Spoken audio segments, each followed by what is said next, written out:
Yang Sang-woo est de retour sur nos écrans avec son nouveau film. Alors Yang Sang-woo, pour ceux qui n'arrivent pas à le resituer, c'est le réalisateur du Dernier Train pour Busan, qui est directement sorti sur Netflix chez nous. Et le Dernier Train pour Busan, c'était vachement bien, dû au contexte du récit.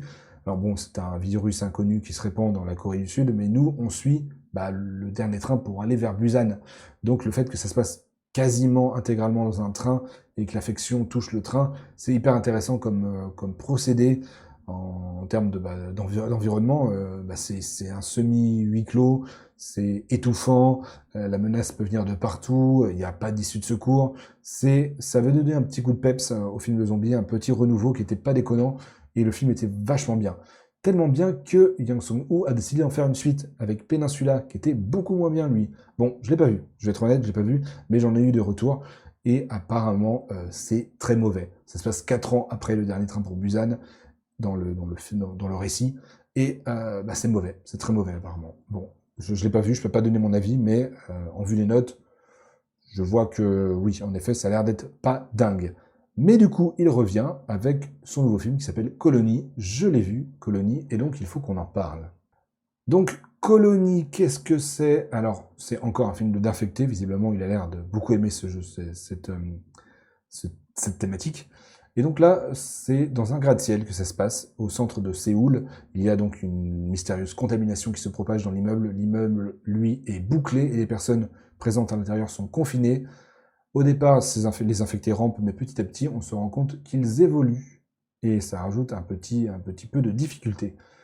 Ils évoluent parce que c'est le virus qui les infecte a pour inspiration un champignon, je crois, qui s'appelle le blob, qui communique grâce à un réseau fongicide, et aussi inspiré des fourmis qui, eux, communiquent grâce aux phéromones. Et donc, ces infectés communiquent entre eux grâce au chef, grâce au patient zéro, qui donne les informations. Et voilà, ça communique entre eux, ils évoluent. Au début, ils rampent, après ils marchent, ils peuvent courir, ils s'organisent, ils peuvent parler à la fin. Donc pour vous dire, ça va vraiment loin. Et donc, écoutez, on va commencer avec les points positifs du film, parce que je vais être honnête, il n'y en a pas beaucoup. Donc, écoutez, le premier point positif, je l'ai rapidement évoqué, c'est le fait justement qu'ils peuvent évoluer, le fait qu'ils évoluent, le fait qu'ils ne se fassent pas avoir deux fois de la même manière, le fait qu'ils communiquent entre eux, que ce soit sur la localisation des survivants ou sur justement les pièges que les survivants mettent en place pour essayer de tromper les infectés. Le fait que ça communique justement en s'inspirant des fourmis, des champignons, c'est hyper intelligent comme procédé. Moi, j'ai beaucoup aimé l'idée de base. Et si on creuse un peu plus loin, vraiment, si vraiment on cherche une idée un peu secondaire, un peu farfelue, enfin, j'ai vraiment utilisé le mot farfelu, ça peut faire écho aux gens qui sont surconnectés aux réseaux sociaux au point de parfois être des zombies dans les rues, à être sur leur téléphone. Ça peut faire écho à ça si vraiment on va chercher loin. Mais l'idée de base, du coup, me plaît énormément. Le fait que ça se passe dans un gratte-ciel également, pareil, je trouve ça assez intéressant. Parce que évidemment, ça fait un peu écho au dernier train pour Busan. Il y a cet effet un peu huis clos, cet effet un peu enfermé, cet effet un peu pas d'issue de secours. La seule issue de secours qui se présente à notre groupe de survivants, c'est d'aller tout en haut de l'immeuble pour se faire évacuer par les secours et donc quitter l'immeuble. Mais force est de constater que les secours sont pas hyper efficaces et n'ont pas trop envie d'évacuer les survivants parce que c'est une contamination inconnue, donc ils ne savent pas si c'est contagieux, ils ne savent pas si c'est dangereux, donc ils refusent d'évacuer les survivants. Donc ils sont obligés de se débrouiller entre eux. Au lieu d'avoir des wagons, là c'est des étages. Donc pareil, le contexte du récit est hyper intéressant, et ça fait partie des points positifs selon moi. Mais malheureusement, ça s'arrête là en termes de points positifs. Je suis désolé, mais vous l'avez peut-être compris, ça penche plutôt vers la suite du dernier train pour Busan, ça penche très fort vers Peninsula, plutôt que vers le dernier train pour Busan en termes de qualité. Parce qu'on va attaquer donc les défauts du film. Les défauts, en vrai, c'est que ça va trop loin. Le scénario arrive pas à se dire, là, il faut que je m'arrête. En fait, bon, je l'ai évoqué, il y a une histoire de patient zéro, où c'est celui qui a injecté le virus à la première personne qui est, entre guillemets, le chef. Et bah, ça va trop loin. Vraiment, c'est... Le film dure 2 heures. Le film dure... La durée, déjà, la durée. Juste la durée. Le film dure 2 heures. Il aurait mérité qu'on enlève un quart d'heure. Largement un quart d'heure. Il y a des longueurs, les personnages font des choix assez étranges par moment, comme souvent dans ce genre de films. On a l'impression de faire des allers-retours. Heureusement qu'il y a des ascenseurs dans un immeuble, hein, parce que vraiment, un coup on va en haut, un coup finalement, non, faut qu'on aille à la salle de commande des caméras, donc il faut qu'on aille au sous-sol. Finalement, non, faut qu'on aille au troisième étage. Finalement, ça, c'est, ouais, des fois, j'étais en mode, pourquoi ils sont où là? Voilà, et c'est un peu décousu par moment, un peu comme mes critiques de temps en temps. Je vous vois les commentaires des fois, hein. Mais il y a ça comme défaut. Évidemment, le groupe de survivants, c'est des personnages caricaturaux au possible. C'est vraiment les personnages typiques des films de zombies qu'on peut connaître.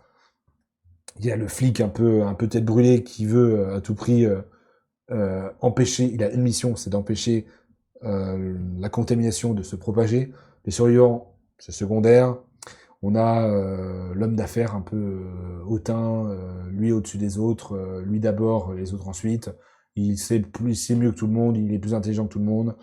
On a le vieillard qui traîne un peu la patte derrière le groupe. On a un groupe d'adolescents dont il y en a un c'est l'harceleur et il y en a l'autre c'est l'harcelé et finalement ils se retrouvent tous les deux dans les survivants. Bon alors les derniers personnages que je viens de citer, le vieillard et puis les adolescents, sont vraiment des personnages très très secondaires, hein, vraiment on les voit très très peu. Et et on a une sorte de Marissou, un peu moins caricaturelle, elle ça va, elle s'en sort, mais elle prend des baffes hein, quand même. Mais et puis bah, ce qui est le principal défaut du film, à mon sens, c'est le climax en fait. C'est le climax. Le film te fait des promesses, mais je trouve que le climax tombe un peu à plat et c'est assez décevant. De toute façon, globalement, malheureusement, le film est assez décevant. J'en suis sorti un peu dégoûté, dans le sens où je m'attendais à beaucoup mieux de la part du réalisateur. Comme je vous l'ai dit, j'ai pas vu Peninsula, donc j'avais pas de moyen de comparaison. Tout ce que je connaissais de lui, c'était les derniers trains pour Busan. Donc vraiment, j'avais confiance. Il y avait la même structure du récit. Mais c'est voilà, ça tape à côté en fait. Ça tape à côté et c'est dommage. C'est dommage. Si vous aimez les films d'affectés, allez quand même le voir. Mais n'attendez pas grand-chose de ce film, hein. Voilà, allez le voir juste pour passer un bon temps, un bon moment devant un film, mais c'est tout. Je vais pas en dire beaucoup plus. C'est un film qui me déçoit. Voilà, il y a pas grand-chose à garder, hormis l'idée de base. Assez mal amené. La lumière, des fois, c'était un peu discutable. Et puis, bon, la mise en scène, par moment, est un peu décousue. Mais bon, voilà. C'était Colonie. J'espère que la vidéo vous a plu quand même. Et puis, on se retrouve rapidement pour une nouvelle critique sur la chaîne. C'était Fabien. Salut, salut.